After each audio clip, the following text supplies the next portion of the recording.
Bienvenue sur. La frappe de ce soir n'a pas seulement touché de l'acier dans le golfe Persique, elle a frappé l'illusion que cette crise était encore sous contrôle. Dans les prochaines minutes, la vraie question n'est pas seulement ce que l'Iran a fait, mais ce que l'Amérique est maintenant prête à faire ensuite. Cela s'est produit à 2h34 du matin, heure normale du Golfe. L'équipage de l'USS, le nom du navire n'a toujours pas été rendu public, était en condition de veille modifiée, pas au poste de combat complet, mais pas non plus dans la posture détendue d'un bâtiment loin de toute menace. La condition modifiée que les marins expérimentés reconnaissent comme le signal que quelque chose pourrait arriver cette nuit. Quelque chose est arrivé. Le premier avertissement est venu du système radar Aegis, un contact, rapide, bas, arrivant depuis la direction de la côte iranienne, pas un navire commercial, pas un patrouilleur d'un État du Golfe. La signature, la combinaison précise de vitesse, d'altitude et de section radar, correspondait à un profil dans la bibliothèque des menaces, à un missile antinavire du corps des gardiens de la révolution islamique. Le système d'armes rapprochées s'est activé automatiquement. Le canon Phalanx, des obus de 20 mm à 4500 coups par minute, a engagé la menace entrante. Le missile est passé, pas entièrement, pas intact. Le Phalanx l'a dégradé, l'a dévié, a modifié sa trajectoire terminale suffisamment pour qu'au lieu de frapper la coque principale à la ligne de flottaison, le point d'impact prévu par les concepteurs du missile, il frappe une section de superstructure au-dessus de la ligne de flottaison. Incendie, dégâts, victimes, des marins américains blessés sur un navire de guerre américain dans les eaux internationales du Golfe Persique. Le capitaine de quart de combat au commandement central des États-Unis a reçu le rapport de dégâts à 2h40 et 7 minutes après l'impact. L'autorisation de riposte a été transmise à 2h43, 2 minutes entre le rapport de dégâts et l'autorisation de riposte. 2 minutes. Ce qui s'est produit dans les 94 minutes suivantes n'a pas été mesuré, pas calibré, pas le genre de réponse proportionnée que les administrations américaines précédentes envoyaient à l'Iran après des provocations similaires. Cela a été conçu pour faire mal, précisément, globalement, instantanément.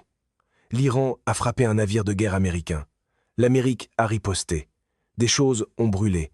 Des capacités militaires ont disparu.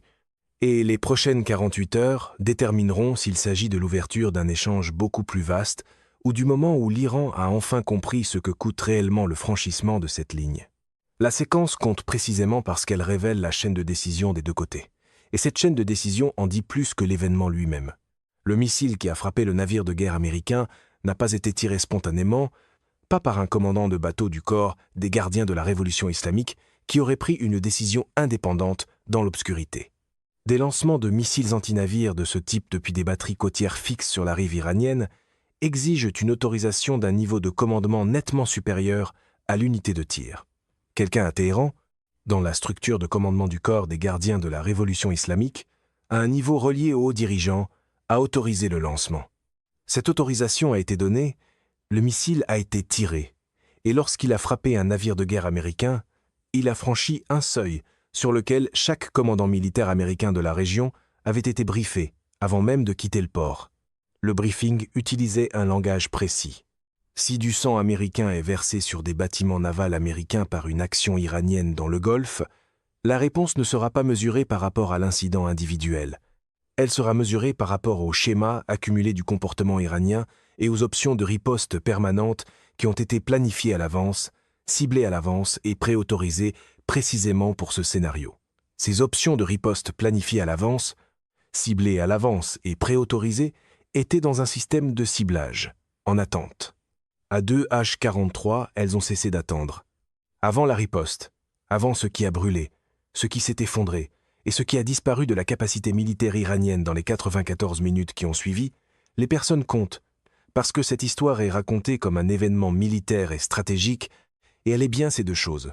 Mais d'abord, c'est une histoire de marins américains, de jeunes hommes et de jeunes femmes, qui se sont enrôlés, qui ont suivi une formation, qui ont été déployés dans le Golfe, en connaissant le risque, et qui y sont allés quand même, qui étaient à leur poste à 2h34 du matin et qui faisaient leur travail. L'impact du missile sur la section de superstructure a provoqué un incendie, des dommages structurels aux compartiments touchés et des victimes. Le nombre de membres du personnel américain blessés n'a pas été officiellement rendu public au moment de ce rapport. Le Pentagone a confirmé qu'il y avait des victimes, a confirmé qu'elles recevaient des soins médicaux, mais n'a pas confirmé la répartition par degré de gravité. Ce qui a été confirmé par plusieurs canaux de sources, c'est que les blessés comprennent des membres de l'équipe des systèmes de combat, les marins qui opéraient précisément les systèmes défensifs, ayant partiellement neutralisé le missile entrant. Ils ont fait leur travail. Le système a fonctionné comme prévu. Le missile a été dégradé. Il est quand même passé. Le fait que le missile antinavire iranien ait partiellement vaincu la défense rapprochée américaine sur un navire de guerre lance-missiles américain, est une donnée que les ingénieurs navals et les spécialistes de la guerre électronique analysent dans ce moment avec l'urgence de gens qui comprennent ce que cela signifie pour chaque engagement futur. Les marins blessés sont pris en charge. Le navire est toujours opérationnel, endommagé mais pas coulé, pas rendu inefficace au combat. Et les hommes et les femmes de cet équipage qui ont vu la riposte se dérouler sur leurs écrans de gestion du combat dans les 94 minutes après l'impact comprennent quelque chose qu'aucun communiqué de presse ne pourra saisir. L'Amérique a riposté pour eux immédiatement, massivement. Pendant ces 94 minutes, l'architecture de la riposte n'a pas été construite à partir de rien. Elle avait été bâtie pendant des mois de planification, de ciblage, de collecte de renseignements et de préautorisation. Les 94 minutes ont été le temps d'exécution. Le paquet de ciblage activé contre l'Iran se divisait en 3 catégories simultanées. Catégorie 1, le site de lancement. La batterie côtière de missiles qui avait tiré le missile anti-navire était une installation fixe sur la côte iranienne. Elle avait été cartographiée, ses systèmes radars étaient connus, ses positions de lanceurs étaient connues, son poste de commandement était connu, son infrastructure énergétique était connue. Dans les 30 premières minutes suivant l'autorisation de riposte, des missiles de croisière Tomahawk, lancés depuis un destroyer de classe Arleigh Burke dans le golfe d'Oman, étaient déjà en vol vers cette installation. Le Tomahawk se déplace à environ 550 000 à l'heure, en suivi de terrain, guidé par GPS, avec une précision terminale mesurée en mètres. La batterie côtière de missiles, l'installation précise qui avait tiré le projectile ayant frappé un navire américain, a cessé d'exister comme actif militaire fonctionnel à 3H-49, pas endommagée, elle a cessé d'exister. Catégorie 2, l'infrastructure navale du corps des gardiens de la Révolution islamique dans le détroit d'Ormuz, les bases de vedettes rapides, les réserves de carburant, les installations radars, les zones de rassemblement des patrouilleurs, les positions avancées spécifiques qui donnent à la marine du corps des gardiens de la Révolution islamique sa capacité de menacer la navigation et de projeter de la force dans les voies maritimes. Des F-18 et des F-35 décollant des ponts de porte-avions en même temps que le lancement des Tomahawk, des munitions de précision, des armes tirées à distance qui n'ont jamais obligé les avions américains à pénétrer l'espace aérien territorial iranien. Cette installation navale distincte du corps des gardiens de la Révolution islamique frappait dans une fenêtre de 40 minutes. Sept. Catégorie 3. L'infrastructure de commandement, les nœuds de communication, les centres de coordination radar, les postes de commandement depuis lesquels les opérations du corps des gardiens de la Révolution islamique dans le détroit sont dirigées, pas les hauts dirigeants, pas le bureau du guide suprême, mais la couche opérationnelle, l'infrastructure de commandement précise qui relie les décisions stratégiques de Téhéran aux vedettes armées et aux batteries de missiles qui les exécutent. Cette couche opérationnelle a été ciblée précisément pour créer un écart entre l'intention stratégique et la capacité opérationnelle. L'Iran peut encore décider de menacer le détroit. Après cette nuit, il a nettement moins de capacité à exécuter cette décision. La précision fait la différence entre un récit et une stratégie, et l'évaluation des dégâts est précise. La batterie côtière de missiles qui a tiré le projectile anti-navire a été détruite, système radar, position de lanceur, dépôt de munitions et poste de commandement, tous évalués comme inefficaces au combat. L'installation qui a menacé les navires de guerre américains dans le Golfe, cette nuit ne les menacera plus. La position opérationnelle avancée de l'île d'Abou Moussa a été frappée. L'installation radar, qui servait de plateforme principale de surveillance et de ciblage du corps des gardiens de la Révolution islamique pour l'est du détroit, l'installation qui fournit les données de ciblage aux vedettes rapides comme aux batteries de missiles, est évaluée comme gravement endommagée. La couverture radar dans l'est du détroit a été réduite à une fraction de sa capacité précédente. Base navale du corps, des gardiens de la révolution islamique à Bandar Abbas, réserve de carburant détruite. Le dépôt avancé de carburant qui permet aux vedettes rapides du corps des gardiens de la révolution islamique de maintenir des patrouilles prolongées, l'infrastructure logistique qui rend possible les opérations de harcèlement soutenues dans les voies maritimes, brûle. La zone de rassemblement des vedettes rapides du corps des gardiens de la révolution islamique sur l'île de Larak a été frappée. Plusieurs navires sont évalués comme détruits ou endommagés à la position de rassemblement. Le point de lancement des opérations en essaim qui ont été l'outil principal de harcèlement de la marine du corps des gardiens de la révolution islamique est dégradé. 2 stations relais de communication du corps des gardiens de la révolution islamique ont été détruites. Les nœuds qui relient les batteries côtières de missiles à leur flux de données de ciblage disparus. Les futurs lancements de missiles depuis la côte iranienne se feront avec une image considérablement dégradée de ce qui se trouve sur l'eau, dans la zone où ils tirent. Un centre de commandement et de coordination du corps des gardiens de la révolution islamique a été frappé. L'installation qui était évaluée comme le centre névralgique opérationnel des opérations de harcèlement dans le détroit. Son état est encore en cours d'évaluation, mais les premiers indicateurs de dommages sont importants. Le total des actifs physiques détruits ou gravement endommagés en 94 minutes est supérieur à celui de toute réponse américaine précédente à une provocation iranienne dans l'histoire de ce conflit. Le message n'est pas subtil. La réponse militaire de l'Iran dans les heures suivant la frappe américaine en dit plus sur l'état actuel de la capacité du corps des gardiens de la révolution islamique que n'importe quelle déclaration du gouvernement iranien. Silence. Pas la contre-déclaration agressive que l'armée iranienne a produite à chaque échange précédent. Pas l'annonce d'opérations de représailles. Pas l'activation de réseaux de mandataires. Pas la posture de force de missiles que l'Iran déploie lorsqu'il veut signaler qu'il est prêt à l'escalade. Silence. Pendant 4 heures après la fin des frappes américaines, les communications militaires iraniennes, surveillées par les plateformes américaines de renseignement d'origine électromagnétique, extrêmement performantes dans cette tâche précise, ont montré la signature d'une institution qui tente d'évaluer ce qui vient de se produire plutôt que celle d'une institution prête à y répondre.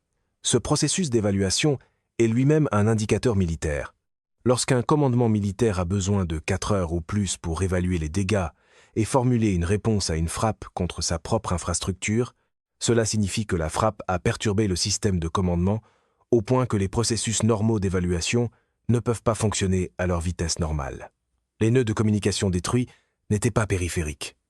Ils étaient les artères du système nerveux opérationnel du corps des gardiens de la révolution islamique. Et couper des artères ralentit tout ce qui en dépend.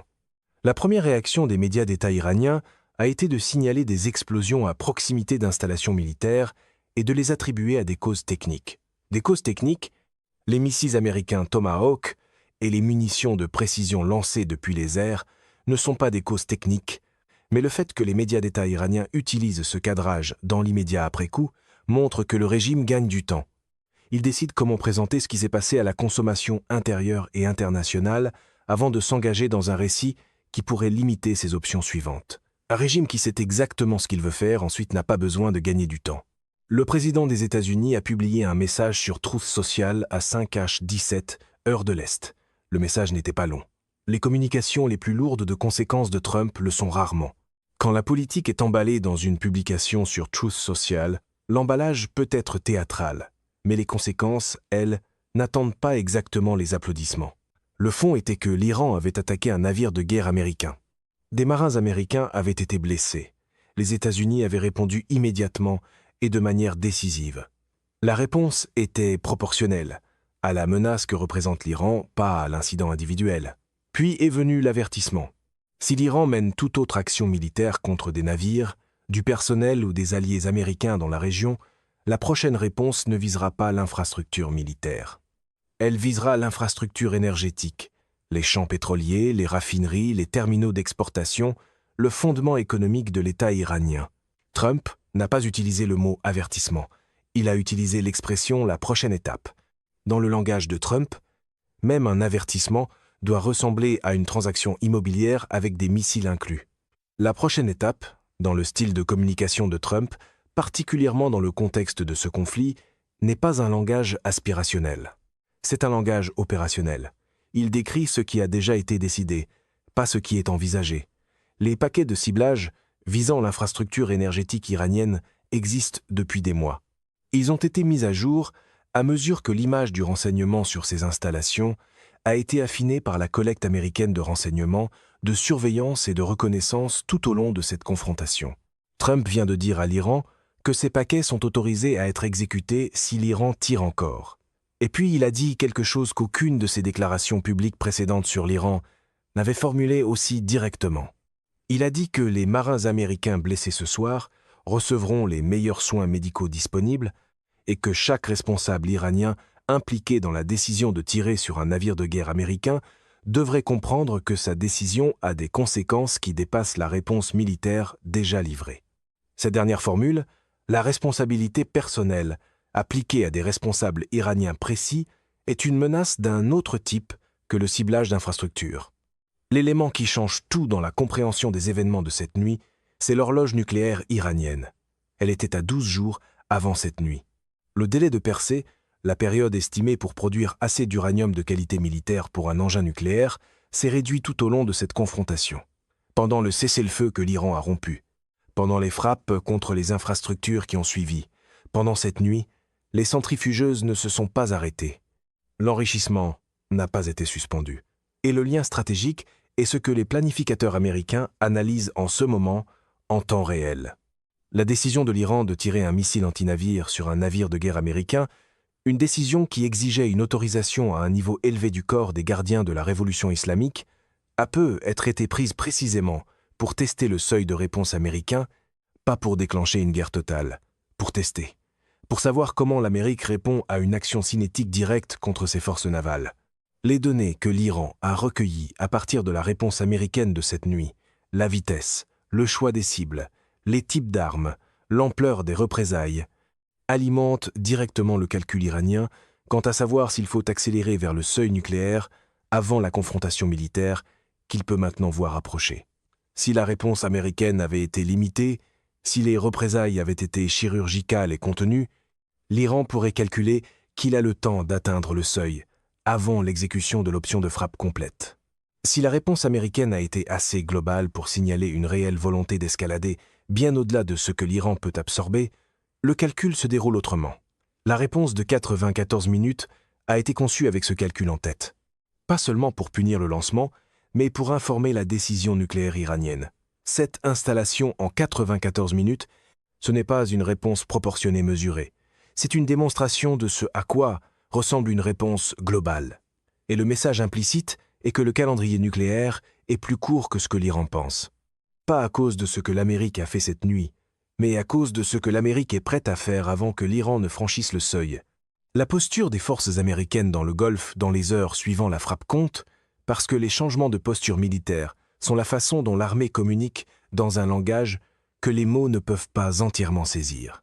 Les deux groupes aéronavals, qui maintenaient des positions opérationnelles calibrées pour la dissuasion et la présence, ont changé de position, pas loin du détroit, vers lui. Les groupes aéronavals se sont rapprochés, ont réduit leur distance par rapport au territoire iranien, se sont placés dans des positions d'où toute la portée de frappe de leurs ailes aériennes couvre chaque cible de la liste élargie. Ce repositionnement n'a pas été une réponse à une contraction iranienne. L'Iran n'a pas encore contre-attaqué. Le repositionnement était anticipatoire. Il positionnait les forces pour le scénario où l'Iran déciderait que la réponse américaine de cette nuit justifie l'escalade plutôt que la dissuasion. Dans ce scénario, si l'Iran tire encore sur n'importe quel actif américain, n'importe où dans la région, les porte-avions sont déjà en position. Les F-35 sur les ponts d'envol sont déjà armés. Les Tomahawk, dans les cellules de lancement verticales, sont déjà ciblés. L'après-délégation d'autorité que les commandants américains sur le théâtre ont reçue après la rupture du cessez-le-feu, l'autorité de répondre à une action iranienne sans attendre l'autorisation de la Maison-Blanche pour chaque engagement, est toujours en vigueur. Elle n'a pas été annulée après la réponse de cette nuit.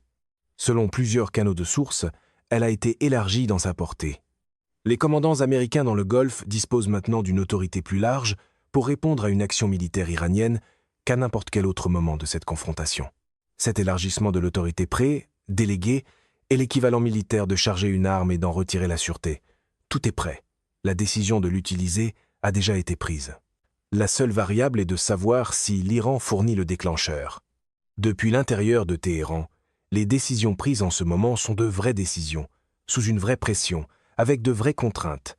Comprendre les options réelles de l'Iran, pas ses options rhétoriques, ses options militaires réelles, est essentiel pour comprendre où cela mène. Option 1, représailles complètes. Missiles balistiques contre des porte-avions américains ou des infrastructures des États du Golfe. Activation des mandataires dans toute la région. Hezbollah, Houthis, milices irakiennes, tous opérationnels simultanément. Tentative de fermeture du détroit. Le problème, c'est que la réponse américaine de cette nuit a démontré que les États-Unis recueillaient les données de ciblage et prépositionnaient les options de riposte exactement pour ce scénario. Des représailles iraniennes complètes déclenchent les frappes contre l'infrastructure énergétique que Trump vient de décrire comme la prochaine étape. L'infrastructure énergétique de l'Iran soutient l'État iranien. Sans elle, la capacité du régime à financer l'armée, le corps des gardiens de la révolution islamique, les réseaux de mandataires et les programmes sociaux qui maintiennent l'acquiescement de la population s'effondrent. Des représailles complètes déclenchent la frappe qui met fin aux fondements économiques de l'Iran. Option 2. Réponse limitée par mandataire. Activer un ou deux réseaux de mandataires à un niveau qui impose un coût sans déclencher de frappes américaines contre l'infrastructure énergétique. Le problème, c'est que l'autorité pré, déléguée que détiennent maintenant les commandants américains, signifie que les actions individuelles des mandataires n'exigent pas de délai de décision de la Maison-Blanche. Elles reçoivent d'une réponse immédiate au niveau du commandant. Chaque escalade par mandataire risque de déclencher la réponse que permet l'autorité pré-déléguée élargie. Option 3. Absorber les frappes de cette nuit. Revenir à la voie des négociations. Utiliser le cadre d'Islamabad ou un nouveau canal de communication discret pour signaler une volonté de désescalade. C'est l'option que souhaite le ministère iranien des Affaires étrangères. C'est aussi l'option que les partisans de la ligne dure du corps des gardiens de la révolution islamique considèrent comme une reddition. L'argument interne entre ces deux positions, en train de se jouer à Téhéran en ce moment, est la variable militaire la plus importante des prochaines 48 heures, et il se déroule à l'intérieur d'un régime qui vient de voir 7 de ses installations militaires détruites en 94 minutes. Les marchés financiers mondiaux ont montré à quel point le monde prend au sérieux ce qui vient de se produire lorsque la nouvelle est tombée pendant les heures de négociation en Asie, parce que le marché de l'énergie est l'indicateur en temps réel. Le Brent a ouvert en hausse de 18 $, le baril dans les 45 premières minutes de la séance asiatique. 18 $. Pas la lente progression qui reflète une évaluation accrue du risque géopolitique. Le bond brutal et immédiat qui reflète un marché en train de calculer que le scénario qu'il valorisait comme un risque extrême vient de devenir le scénario de base. Un navire de guerre américain frappé par un missile iranien. 7 installations militaires iraniennes détruites en 94 minutes. Trump qui avertit de frappe contre l'infrastructure énergétique. Les deux groupes aéronavals qui se rapprochent du territoire iranien. Le marché est en train de fixer le prix. Il ne s'agit plus d'une confrontation gérée. Il s'agit d'un échange militaire actif avec une trajectoire. Les primes d'assurance maritime pour le transit dans le Golfe, déjà élevées tout au long de cette confrontation, ont atteint des niveaux que plusieurs grands souscripteurs d'assurance maritime ont décrits comme proches de l'inassurable dans les cadres commerciaux standards. 3 grands opérateurs maritimes ont suspendu les réservations de transit dans le Golfe dans les 2 heures suivant la diffusion de la nouvelle. 3 autres évaluent la situation. Les pétroliers qui se trouvaient dans le détroit au moment des frappes, les navires commerciaux transportant le pétrole du Golfe vers le marché mondial, ont reçu une coordination prioritaire de navigation sécuritaire de la part des moyens de la marine américaine déjà présents dans la zone. Des navires de guerre américains escortant des pétroliers commerciaux dans le détroit. La dernière fois que l'Amérique a fait cela dans le Golfe, c'était lors de l'opération Ernest Will, en 1987 et 1988. L'histoire rime fort ce soir. Les États du Golfe, l'Arabie saoudite, les Émirats arabes unis, le Qatar, Bahreïn, le Koweït sont en communication sécurisée avec Washington depuis avant l'aube. Ces appels ne sont pas les appels de consultation de routine qui ont lieu après chaque incident. Ce sont les appels qui se produisent lorsque la situation a franchi un seuil que tout le monde reconnaît. Les États du Golfe posent 2 questions. Premièrement, la réponse américaine de ce soir marque-t-elle la fin de l'échange immédiat ou le début d'une séquence? La réponse honnête donnée par Washington est que cela dépend de ce que fera l'Iran ensuite. L'autorité pré, déléguée, signifie que les commandants américains répondent à une action iranienne sans délai de décision de la Maison-Blanche. Si l'Iran tire encore, la réponse est immédiate. Si l'Iran absorbe ce qui s'est passé cette nuit et se retire, l'échange peut être contenu au niveau actuel. La deuxième question est de savoir ce dont Washington a besoin de la part des États du Golfe maintenant. La réponse à cette question est plus opérationnelle que diplomatique. Les avions américains opérant sur ce théâtre ont besoin de droits de survol. La logistique américaine a besoin d'un accès au port. Le personnel américain opérant dans la région a besoin d'une coopération des pays hôtes à des niveaux qui vont au-delà des accords de base ayant régi les relations pendant cette confrontation. Les États du Golfe se font demander, discrètement par canaux sécurisés, d'élargir cette coopération. Et l'indicateur qui montre à quel point ils prennent les événements de cette nuit au sérieux est direct. L'Arabie saoudite, les Émirats arabes unis et le Qatar ont déjà accepté. L'élargissement de la coopération a été autorisé dans les heures suivant les frappes américaines, pas après délibération, pas après consultation de leur propre population ou Parlement, dans les heures qui ont suivi, parce que les gouvernements des États du Golfe comprennent plus viscéralement que n'importe quelle capitale occidentale ce que signifie, pour leur propre sécurité, un Iran capable sans contrainte de tirer des missiles anti-navires sur des navires de guerre américains. Si l'Iran peut frapper un navire de guerre américain et ne faire face qu'à une réponse limitée, la dissuasion qui protège les États du Golfe contre toute la menace militaire iranienne s'effondre. La réponse américaine de cette nuit devait être massive précisément pour empêcher cet effondrement.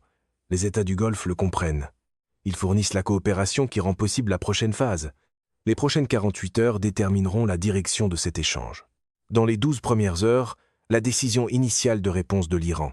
Le silence des communications militaires iraniennes, 4 heures et plus, finira par se briser soit par une déclaration signalant la désescalade, soit par une action signalant la continuation.